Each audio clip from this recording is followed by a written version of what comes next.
Buenos días.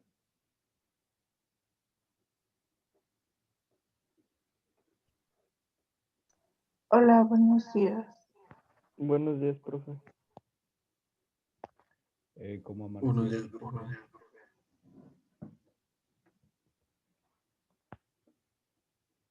A ver, vamos a pasar asistencia para la participación. Hoy estamos a 14.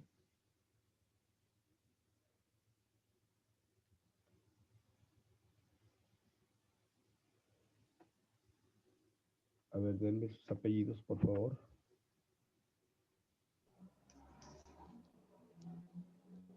Andrade Cerratos. A ver, Andrade. ¿Quién más?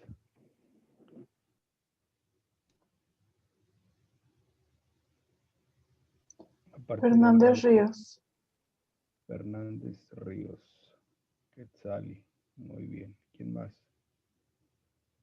Moreno Laguna. Moreno Laguna. Gael. ¿Quién más? ¿Alguien más? Ornelas Ibarra. Ornelas. ¿Alguien más?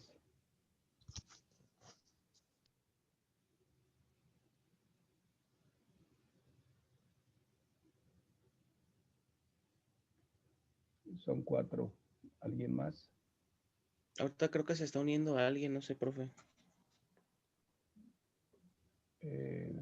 A ver, aquí tengo a Ornelas, Andrade, Moreno, a Quetzali y Jorge Alonso.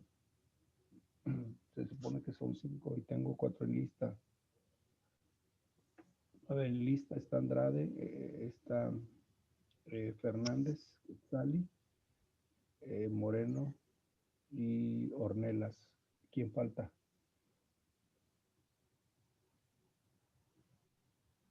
No sé.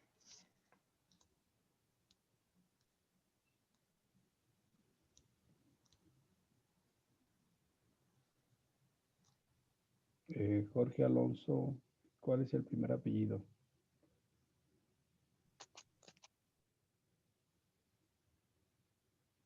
¿Cuál es el primer apellido de Jorge Alonso? La verdad, yo no sé, profe. No lo conozco. A ver, Jorge Alonso, por favor, se reporta.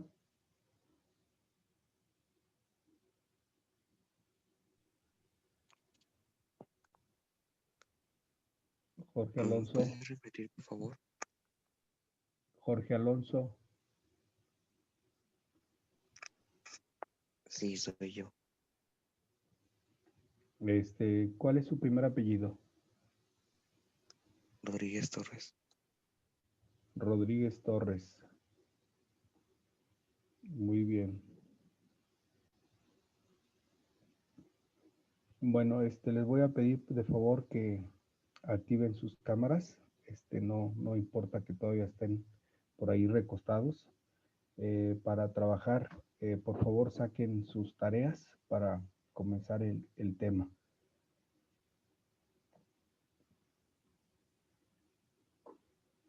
Creo que son, bueno, aquí nos faltan Espinosa, nos falta Gaona, González y Morales Aguiñaga, de los que están en la lista.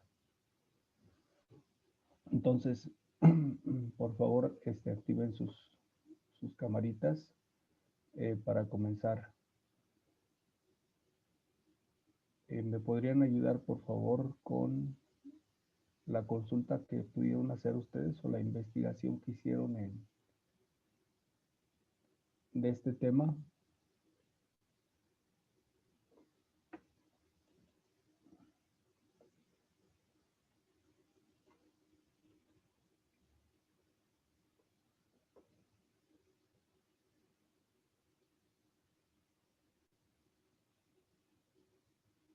¿Quién comienza?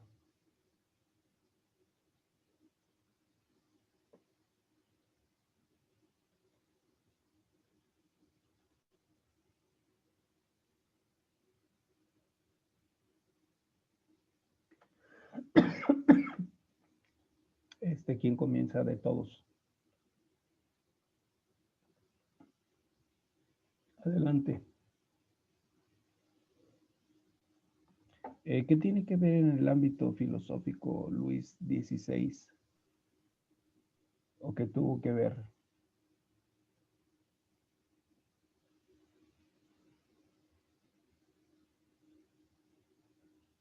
¿Qué información lograron recabar ustedes?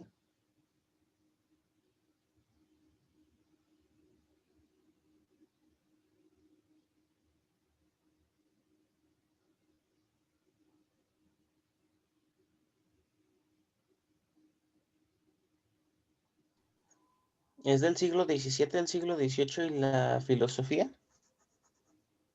¿Qué fue de la Sí, filosofía? Ah, sí, estamos déjela busco. hablando del rey. ¿Qué tuvo que ver él en esta cuestión, en esta transición filosófica? ¿Qué fue lo que encontraron ustedes de Me con- información?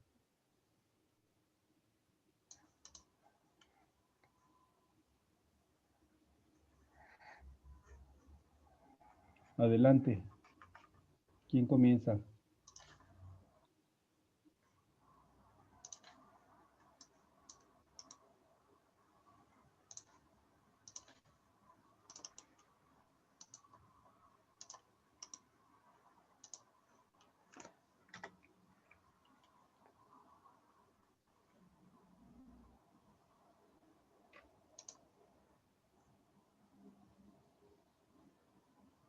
A ver, ¿qué encontraron de información, por favor? Pues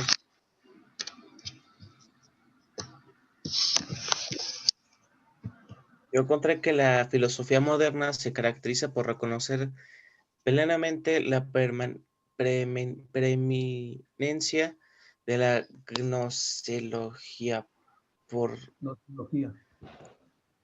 ajá, gnoseología por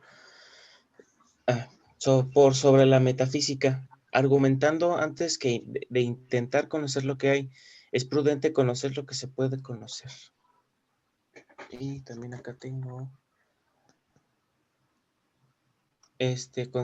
constituye el punto de partida del pensamiento moderno en su conjunto. Empieza examinando la veracidad de los contenidos de nuestra conciencia con métodos estrictamente científicos por medio de la razón autónoma y sobre la base de desarrollo del sistema en nuestros conocimientos. Muy bien, muy interesante. ¿Quién más? A ver, Paulina, por ahí active su camarita, por favor, y Jorge Alonso. A ver, ¿quién más trajo más información? Aparte de Emilio. ¿Sobre Yo, qué, profe. profe? Sobre el tema de hoy, sobre esa transición de la filosofía medieval a la filosofía renacentista propiamente. O sea, Ah, ¿cómo ok. pasa? Yo, profe. Acuérdense que la concepción que predomina es de tipo religioso. La parte medieval, la parte renacentista es racionalista. A ver, adelante, Cristian. La filosofía del siglo XVII y XVIII constituye el punto de partida del pensamiento moderno en su conjunto. Empieza examinando la veracidad de los contenidos de nuestra conciencia con métodos estrictamente científicos por medio de la razón autónoma y sobre esta base desarrolla el sistema de nuestros conocimientos. Surge así, por una parte, el racionalismo de Descartes, Spinoza, Leibniz y Wolff. Y en otra dirección, el empirismo de Bacon, Hobbes, Locke, Berkeley y Hume. Ambas corrientes del pensamiento se unen en la Ilustración. Esta etapa culmina y queda definitivamente superada con la figura de Kant y con su crítica de la razón por su parte, el giro trascendental kantiano sitúa los problemas filosóficos en un nuevo plano de reflexión y señala los derroteros del pensamiento posterior.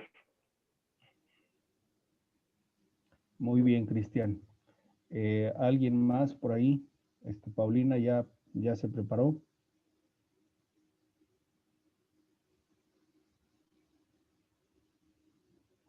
A ver, vamos a ponerle aquí su puntito a Cristian. Paulina.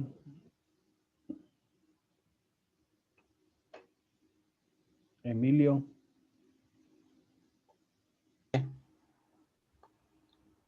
Mande. Ya nos participó Emilio. Ah. Sí, ya participé. Puede el primero. ¿Alguien más? Aparte de Cristian y Emilio, que quiera participarnos su información.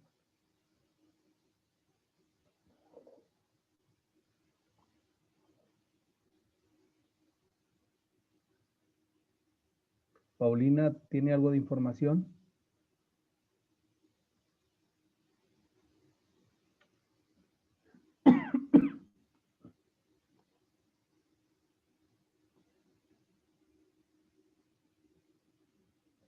Si se encuentra Paulina.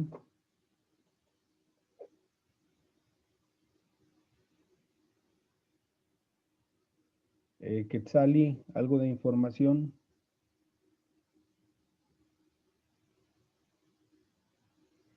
Sí. Recibe el nombre de la filosofía medieval a que se produce desde la caída del Imperio Romano en Occidente hasta la toma de Constantinopla por los turcos. En el plano cultural occidental pierde el conocimiento de la lengua griega y de gran parte del legado filosófico científico antiguo.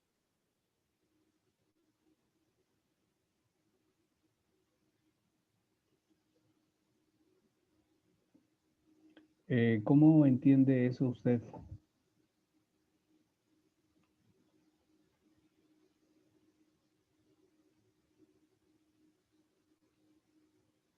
¿Qué es lo que entiende de eso, Quetzali?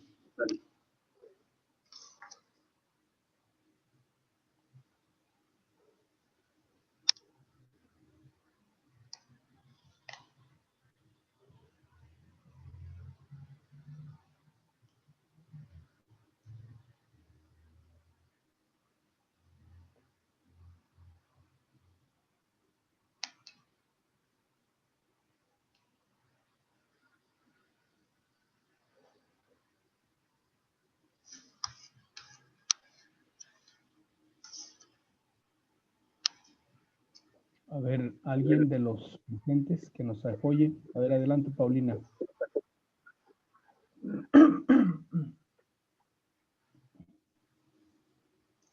Adelante, Paulina.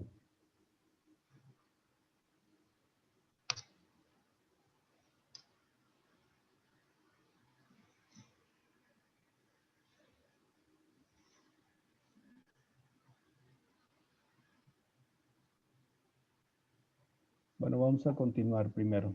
A ver, quiero o necesito que quede muy claro lo siguiente. Lo que estamos viviendo ahorita en este siglo es propiamente la transición de lo que es o de lo que fue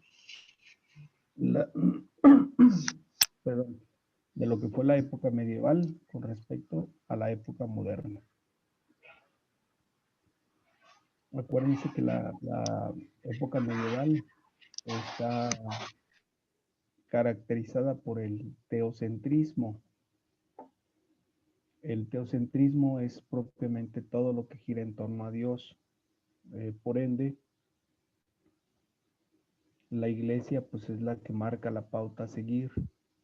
El pensamiento filosófico que predominó en la Edad Media pues, propiamente estuvo limitado o estuvo ordenado por la fe, e incluso el mismo Santo Tomás luchó contra esto, y los pensadores contemporáneos de Santo Tomás llamaron a la filosofía esclava de la teología, porque la consideraban inferior. Acuérdense que los griegos son los que marcan la pauta del racionalismo y el idealismo con Platón y el racionalismo con Aristóteles. Entonces, para los medievales les era muy difícil comprender que el racionalismo era primordial para el conocimiento, porque ellos consideraban que la fe quedaría opacada. Cuando ellos querían exaltar la fe, pues esto no era posible. Entonces, una manera de exaltar la fe sobre la razón era sostener que la filosofía era una esclava de la teología. Y de esta manera entonces se rescataba el pensamiento que predominaba en el momento. La pregunta es, ¿qué tenía que ver Luis XVI con todo esto? Bueno, pues en realidad nada, pero sin embargo marca una etapa de la historia transitoria para precisamente establecer esta parte racional, es decir, que la razón está por encima de la fe. Y esto, bueno, pues hoy en día ya se sostiene de esa manera. No se puede tener una creencia si no se puede justificar de manera racional. Por eso el racionalismo que va a gestarse en esta época moderna, diríamos casi una vez que sale perdón, una vez que inicia el Renacimiento, entonces viene esta época moderna de pensamiento, donde es importante resaltar el racionalismo. Por eso Descartes recurre a un método para conocer la realidad de manera racional. Y no solamente tenemos a Descartes, tenemos a Kant, tenemos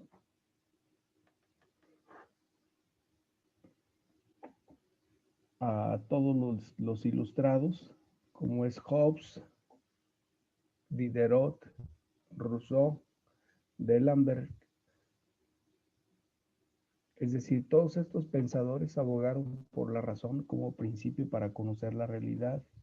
Entonces no podemos conocer una realidad si no es a través de la razón.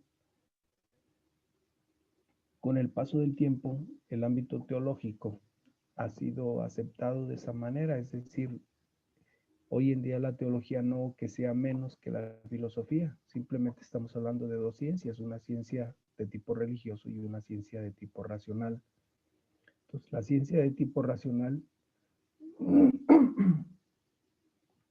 no está por debajo. O sea, la ciencia racional no está por debajo de la teológica. Simplemente son dos campos. Ahora, es importante que aquellas creencias que se tienen tengan una razón de cómo explicarse. Es decir, que ya no el creyente, en el caso del creyente, no sea un creyente porque le dicen, por tradición, por costumbre, sino que sea un creyente que sepa dar razón de su fe. Es decir, que si es un creyente, la creencia sea por convicción, no por convencionalismo. Entonces, estos son propiamente los aportes de la filosofía. Y la parte histórica, bueno, pues propiamente quien va a dar este paso o este auge a la revolución francesa, precisamente son esas convicciones. O sea, ¿cómo partir de una convicción? Bueno, se parte de una convicción cuando hay una explicación de por qué se hacen las cosas. Es por ello que Luis XVI buscaba de alguna manera, ¿qué sistema de gobierno buscaba Luis XVI?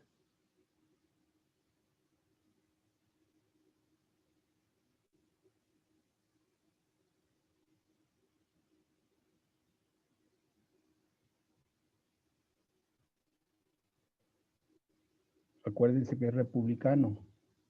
¿Qué características tiene el republicano?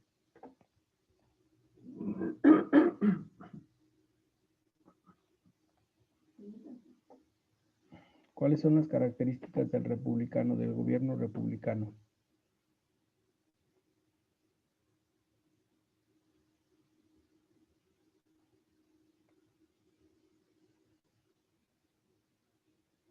¿No tienen por ahí esta información? Dice que algunas de sus características es la soberanía popular. Todo cargo público tiene su origen en el sufragio, que es una manifestación de la voluntad del pueblo. Este rasgo implica la electividad de los funcionarios públicos. Igualdad, todos los habitantes de la nación están habilitados para elegir a sus representantes. Bueno, entonces este sistema es este sistema es por el que se aboga en Francia, porque el estar encabezado por un rey, pues esto suponía que el rey tenía toda la autoridad sobre el resto de la población. Luis XVI, a pesar de ser una persona muy joven, buscaba este cambio. Sin embargo, la monarquía no era posible que se le permitiera esto. Y todos podemos suponer que la monarquía no lo permitía por la comodidad, el confort y la tranquilidad bajo la que vivía. O sea, es muy cómodo estar por encima del pueblo. Es muy cómodo decidir quién asume determinada responsabilidad social y no meterse en problemas. En México, a pesar de tener un gobierno supuestamente democrático, republicano, ¿somos una república o no?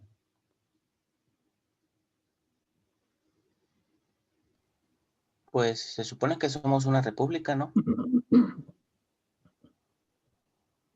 Se supone que somos una república.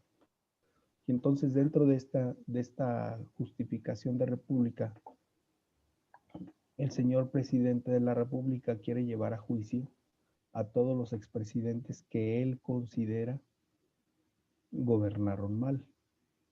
¿Es posible esto? No, creo que no es posible, al menos, o sí.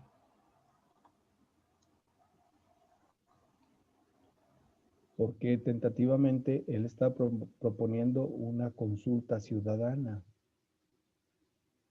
¿Realmente el ciudadano común tiene conocimiento de estos campos políticos? ¿Realmente el ciudadano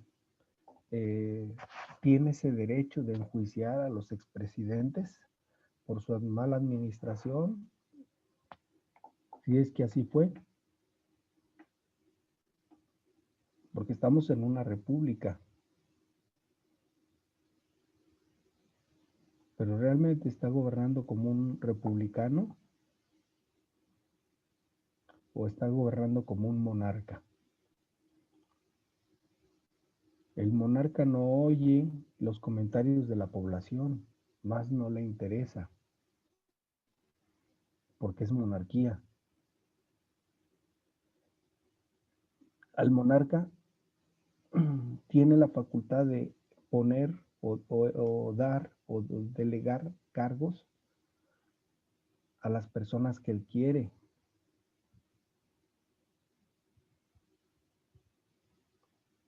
Ahorita, bueno, no ahorita, se ha cuestionado mucho desde el Senado la labor del doctor que está encargado de la parte de sanidad en la sociedad, este señor Gatell, médico Gatell. Si ya el Senado manifestó su postura en contra de la labor que está haciendo, que no reconoce una labor buena, ¿por qué el presidente sí insiste en que se mantenga en su cargo? Entonces, ¿estamos hablando realmente de una república o estamos hablando de una monarquía? De una monarquía. Sí, entonces, ese es un poquito el problema que se vivió en este siglo. Entonces, tenemos que entender que la transición de una cuestión metafísica a una cuestión racional es difícil de desligarla por todas las costumbres, por todas las tradiciones que muchas veces tienen más peso que la razón. Con todo respeto, nuestro señor presidente de repente obra de manera muy irracional. O sea, la parte sentimental no soluciona la vida social, mucho menos económica del país. Tenemos muchos conflictos. ¿Acaso no los ve? Entonces, esto puede acarrear esta postura de un republicano con una postura monárquica, puede acarrear o puede desatar una revolución social. ¿Cómo sería esa revolución social? ¿Cómo se la imaginan ustedes?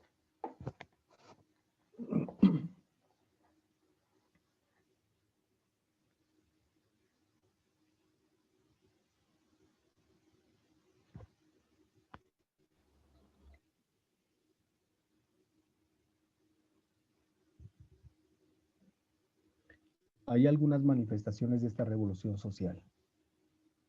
Por ejemplo, ¿han visto ustedes que hay personas que toman casetas?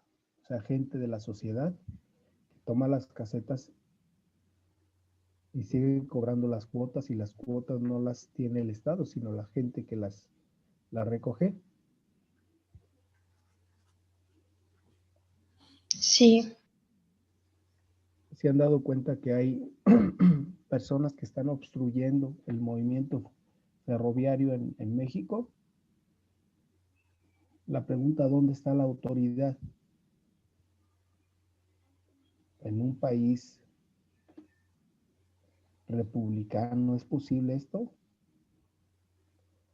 ¿Es posible que usted, aparte de pagar sus impuestos al gobierno, pague impuestos a particulares como es los que cobran piso?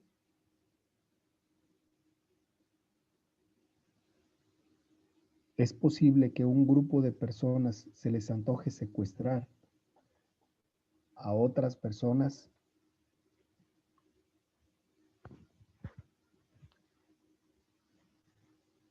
La pregunta es, ¿dónde está el gobierno? ¿Esto es de una república? No. No. Entonces, pueden ver ustedes que esta revolución social, pues es una manifestación de la falta de un gobierno comprometido con la sociedad. Lo que estamos viviendo es esos indicios de una revolución social. Una revolución social, pues es la lucha del pueblo contra el pueblo, ya no es contra el gobierno, es contra el pueblo. Usted tiene que buscar seguridad privada para poder defender sus intereses. La pregunta es, ¿y dónde está la autoridad civil?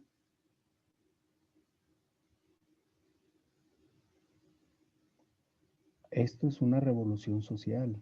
En México se está gestando una revolución social. En una revolución social, cada quien hace lo que quiere. No es la lucha contra el gobierno. La lucha que se está gestando es la lucha entre la misma sociedad, el pueblo que se defiende del secuestro y el secuestro que hace de las suyas. Sigo insistiendo, ¿dónde está un gobierno? ¿Cómo podemos cambiar una sociedad así?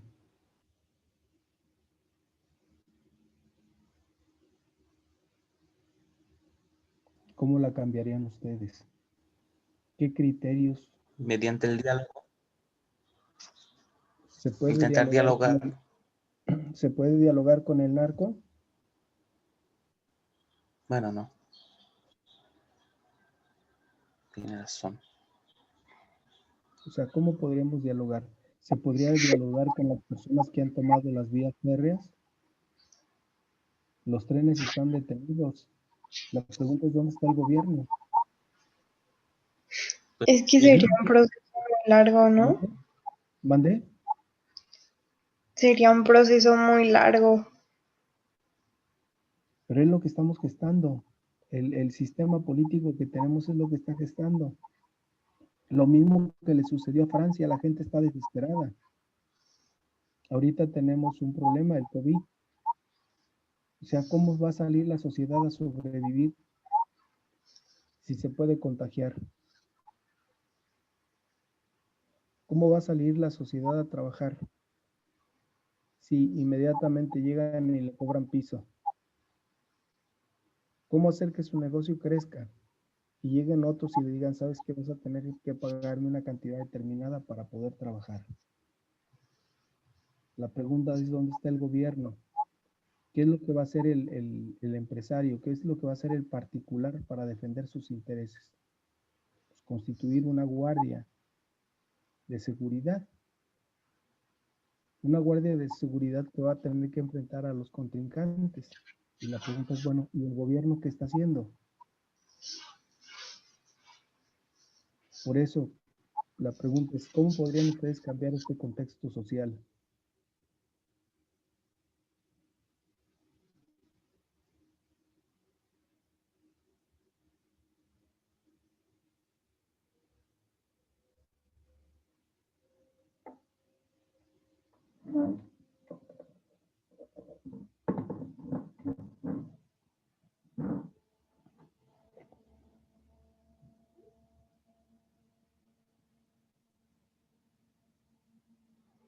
A ver, alguno de los presentes que nos participe su reflexión.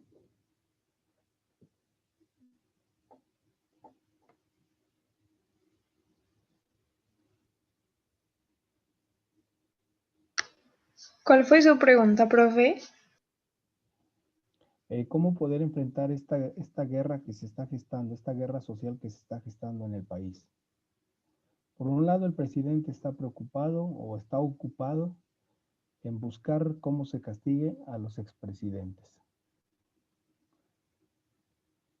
Por otro lado, vemos que la sociedad se le está escapando de las manos.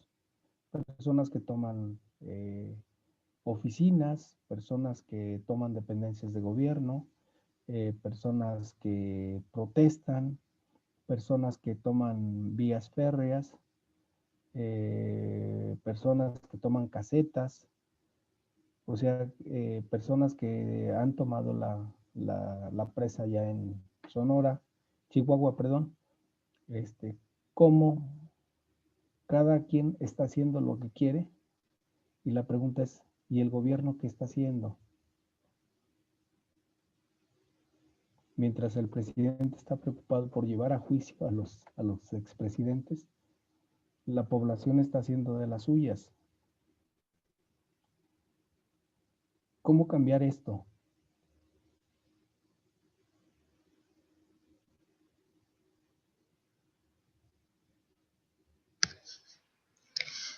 Pues, o sea, podría ser un cambio como de mentalidad de cada persona, porque a veces, bueno, muchas veces como que se le echa la culpa al gobierno de la mayoría de los problemas, ¿no? Y y creo que cada quien pues tenemos que enfrentarnos. Entonces yo creo que lo principal pues sería la educación desde casa y desde jóvenes. Una...